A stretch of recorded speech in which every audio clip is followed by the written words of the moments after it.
TRP मामले में आ चुका है नया ट्विस्ट। अर्नब गोस्वामी और बार्क के सीईओ पार्थ दास गुप्ता के व्हाट्सएप चैट लीक होने के बाद अर्नब गोस्वामी के खिलाफ की जा रही है क्रिमिनल एक्शन की मांग।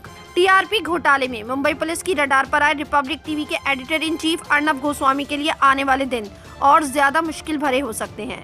दरअसल इस मामले में अर्नब गोस्वामी और बार्क के सीईओ पार्थ दास गुप्ता के बीच की कुछ व्हाट्सएप चैट सामने आई हैं, जो कि 500 से 1000 पन्नों की हैं। इंटरनेट पर वायरल हो रही ये चैट टीआरपी मामले में मुंबई पुलिस द्वारा दायर सप्लीमेंट्री चार्जशीट का हिस्सा है। माइक्रो ब्लॉगिंग साइट ट्विटर पर इन चैट्स के कुछ हिस्से ट्वीट किए जा रहे हैं। इनमें अर्नब गोस्वामी और दास गुप्ता के बीच एनबीए को जाम करने से लेकर केंद्र सरकार के मंत्रियों का सपोर्ट को लेकर भी जिक्र किया गया है। वहीं चैट में बालाकोट एयर स्ट्राइक से 3 दिन पहले किसी बड़ी स्ट्राइक का भी जिक्र किया गया है।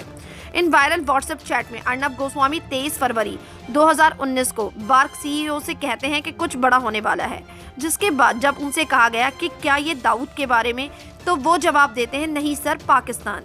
इस बार कुछ अहम होने जा रहा है। तो दास गुप्ता ने पूछा क्या ये स्ट्राइक के बारे में, तो अर्नब ने बोला नॉर्मल स्ट्राइक से बड़ी स्ट्राइक होने वाली है और उसी समय कुछ कश्मीर में भी अहम होगा।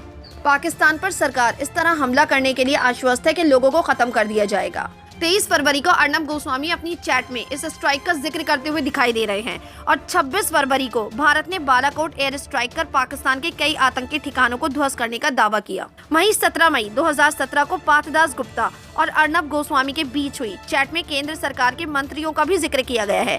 चैट के मुताबिक दास गुप्ता कहते हैं कि सभी तरह के पॉलिटिकल गेम्स की शुरुआत हो गई है, तो इसके जवाब में अर्नब गोस्वामी कहते हैं कि सभी मंत्री हमारे साथ हैं। तो दास गुप्ता ने कहा कि ये बड़े आदमी यानी पीएम मोदी के लिए अच्छी खबर होगी और उन्हें चुनाव में स्वीप लगाने में मदद मिलेगी।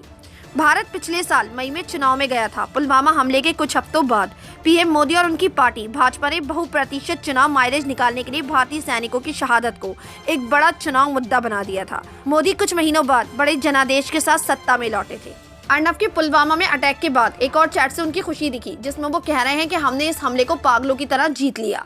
इस पर भी कई सोशल मीडिया यूजर्स सवाल उठाते दिखाई दे रहे हैं। कांग्रेस पार्टी के श्रीवास्तव ने ट्वीट किया, अर्नब को बालाकोट एयर स्ट्राइक के बारे में 3 दिन पहले पता था कि ऐसा होगा। वह और उसका दोस्त बातचीत कर रहे हैं कि ये चुनाव को स्वीप करेगा। उसे किसने कहा? ये ऑफिशियल सीक्रेट एक्ट के तहत साफ तौर पर आपराधिक अपराध है।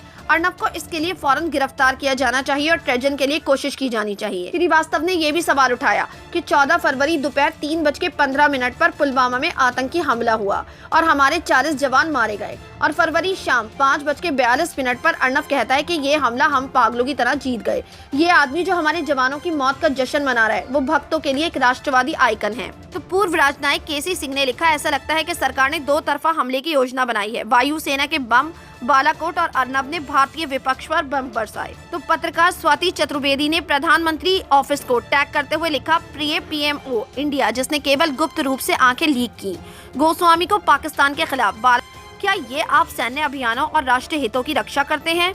रिपब्लिक टीवी के एडिटर अर्नब गोस्वामी और बार्क के पूर्व सीईओ के बीच लीक हुई व्हाट्सएप चैट पर ना तो अर्नब गोस्वामी और ना ही सरकार इस पर कोई रिएक्शन देती हुई दिखाई दे रही है।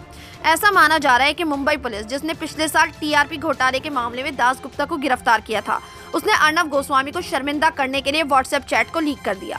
मुंबई पुलिस ने शुक्रवार को बॉम्बे हाईकोर्ट में कहा कि 29 जनवरी तक अर्नब गोस्वामी को गिरफ्तार नहीं करेंगे। जस्टिस एसएस शिंदे और जस्टिस मनीष पिटाले की बेंच ने मामले में हंसा रिसर्च ग्रुप कंपनी के कर्मचारियों को दी गई अंतिम राहत भी 29 जनवरी तक के लिए बढ़ा दी और पुलिस को ऑर्डर दिया है कि पूछताछ के लिए उन्हें हफ्ते में 2 दिन से ज्यादा नहीं बुलाया जाए।